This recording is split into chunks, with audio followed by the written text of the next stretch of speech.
want to believe in God, but I can't choose what I believe in Asher. That is not an atheist, by the way. That's an agnostic.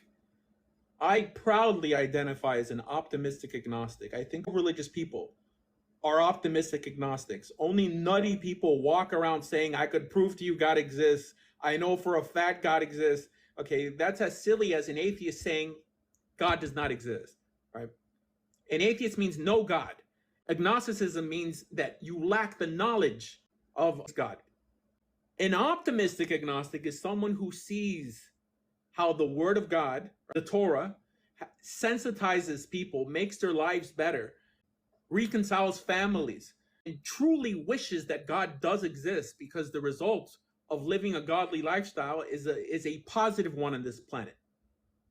While a pessimistic agnostic, which is really what an atheist is what halakha calls a murmur lechachis, which is technically a wounded theist. I mean, someone who's angry with God or with the notion of God. The Christopher Hitchens in the world, he was Jewish, by the way. People who want to destroy the faith for other people. There's a guy on TikTok, his name is Jeff, and I always try to come up and dialogue with the guy, right? He's angry. This guy doesn't seem happy, right? I mean, I don't want to drink a beer with the guy. I mean, he's the type of guy you say one thing, or you know what, like you're fighting because you can't take a joke. That's what you shouldn't be like. The idea that I can prove or disprove, you can't prove the existence of God. You also cannot disprove the existence of God.